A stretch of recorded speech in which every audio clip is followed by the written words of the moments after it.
and welcome to Center Circle. I am Jermaine Brown. Last week, former national player Allan Cole talked everything football and more. But there's still more to discuss. This week, he speaks about the current national program. Allan Cole is a household name in football in Jamaica. But not many things today about the sport locally gets him excited. His philosophy on how the national program should be run is different from that of the JFF. These days, he has an eye on local horse racing. So which do you follow more now? Racing or football? Well, I still buy my bets on Saturdays. I still buy my pick six and things like that. I watch football. I'm not excited about Jamaican football the way, especially where we are going in terms of development.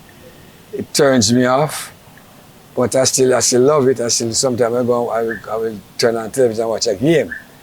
But I don't really get involved in it the way which I would have loved to. Because as I say, even at the national level, and let's say it again, I think we're taking the wrong route. There's no space for development.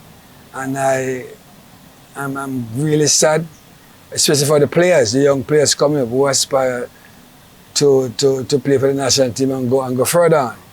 There's no program, and how things are being done right now, it doesn't argue well for our players, and that is one of my main my main reason for talking about the situation in Jamaican football, and people don't want to hear the truth. People don't like to hear the truth, and when you speak the truth, some people get upset. Now, some people who understand the issues, they will accept it. But there are some people that are still in a different space. Let me put it that way. I don't want to go no further. They're still in a different space. And I always have to tell the truth.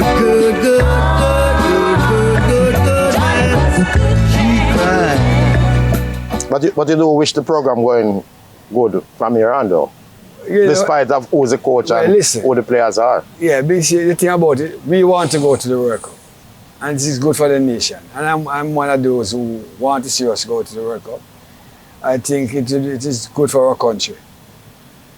But as I said, the programming is, to me, it is insulting, and I don't think the road they are taking is good for the development of football, and it's not sending a good message to the youngsters.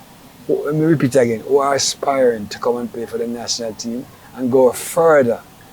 Let me repeat again, it is not good for you to pick up players who are playing in different systems in England, who are not in top players, okay? They come from different teams, they play different systems.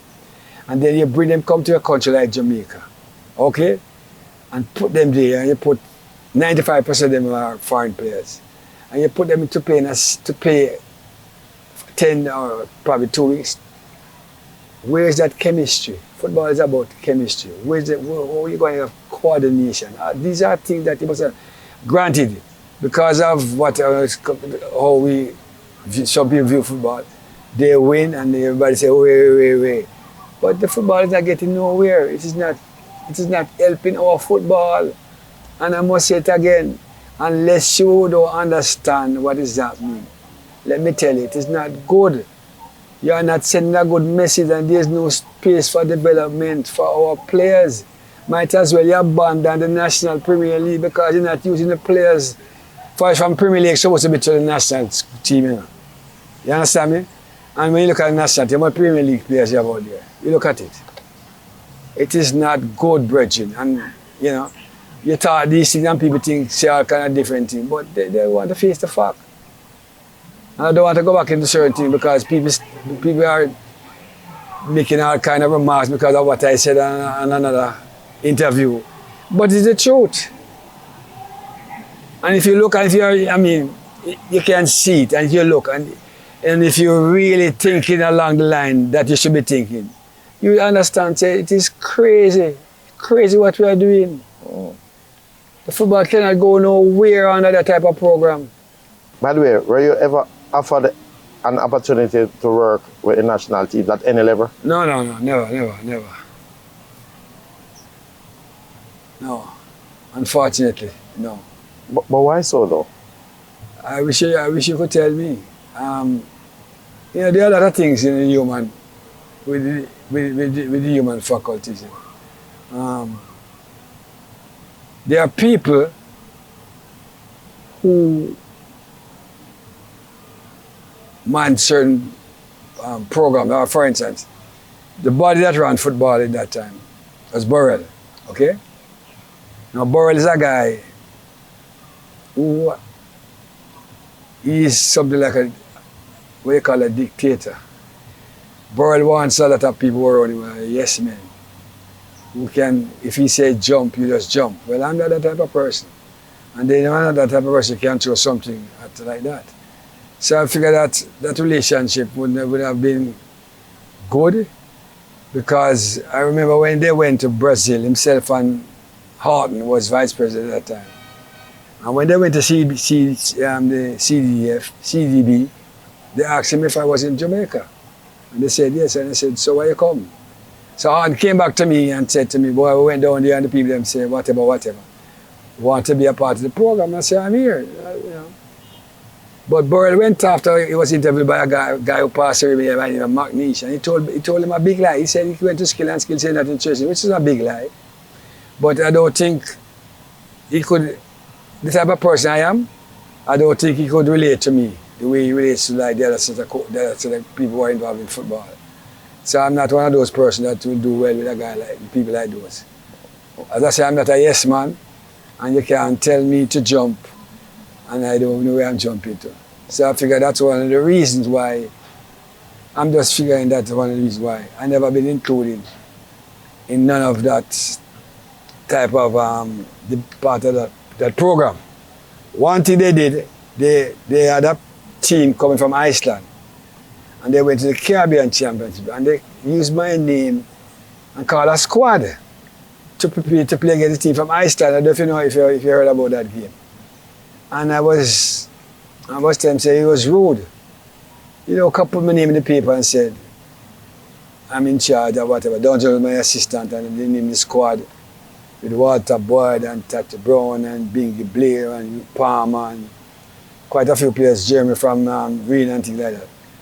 So I said, I'm not going to do it. But Winston Chung asked me, come Chungy, as a man who I respect as one of my idols, and he said, do it. He asked me, he said, do it. And I was there. I said, I'm not going to do it. And then Allan came and said, please, and sorry. So I decided to say, well, let me try it. So we had these guys, again, prepare them a couple of days to play this Iceland team, and we beat them 3-1. I think it was shocking for them. They didn't even want to put it in the press. So that's the only time they tried something and I did it, you know, as I said. And we won, but they never, apart from that, I never been included in none of this. Skill Cole has always been a man to voice his opinion on the national program. And no one can forget the falling out between himself and Rene Simoes during the 1998 World Cup campaign. I didn't have nothing against the guy. We used to be good friends. But I went on television and made a statement, which was true. We had a program and I was talking about our football. And I said, Jamaica, we don't play no pace. We have no pace. And we are the best runners in the whole Central America and Caribbean, and probably some of the best in the world in particular. But when we go there, we play that crawling pace. And I said it's a reflection on the other 19 teams and all the teams that we have playing in the country. And now, they asked me a question about how do I see if you play a team like Jamaica. And I went and told the truth. I said, since you don't play pace, if I'm a coach in a team, I'm playing against a Jamaica team that play crawling pace, I can attack you in numbers.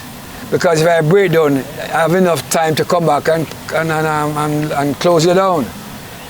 And simple as that. And, you know, as I said, we had very good relationship. Me and him had very good relationship. When the first time he came to Jamaica, he came and looked for me and we spoke at Winchester Park. So we always had that good rapport. So Apparently they didn't like what I said. So the next, I was doing that program with the netballers in the stadium, preparing them, physical preparation of the netball team. And I had Wiley Boo from TVJ. We were in the gym one day. And that's Ricardo Fuller. And his manager and his father-in-law came to the gym. We were at the stadium there, and they went to Glenn Mills, because we were in the gym.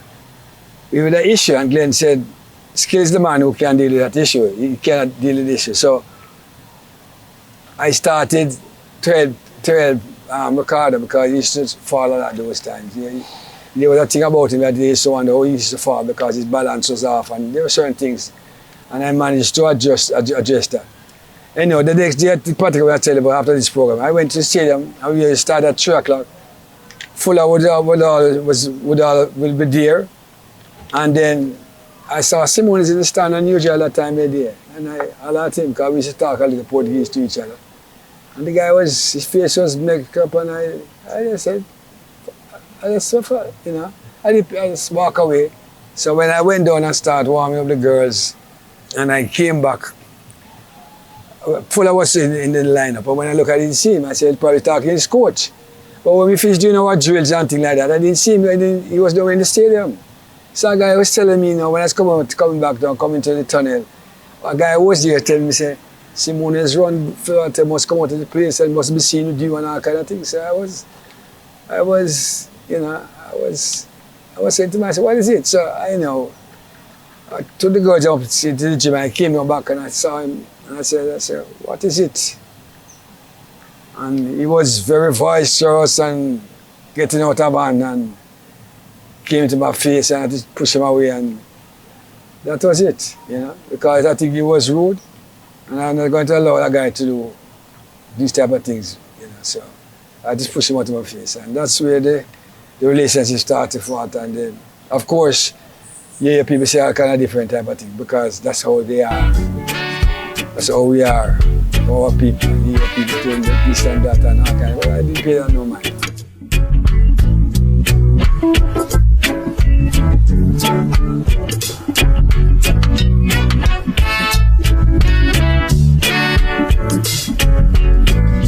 When we return, you'll hear how Falcons Football Agency is trying to make a difference.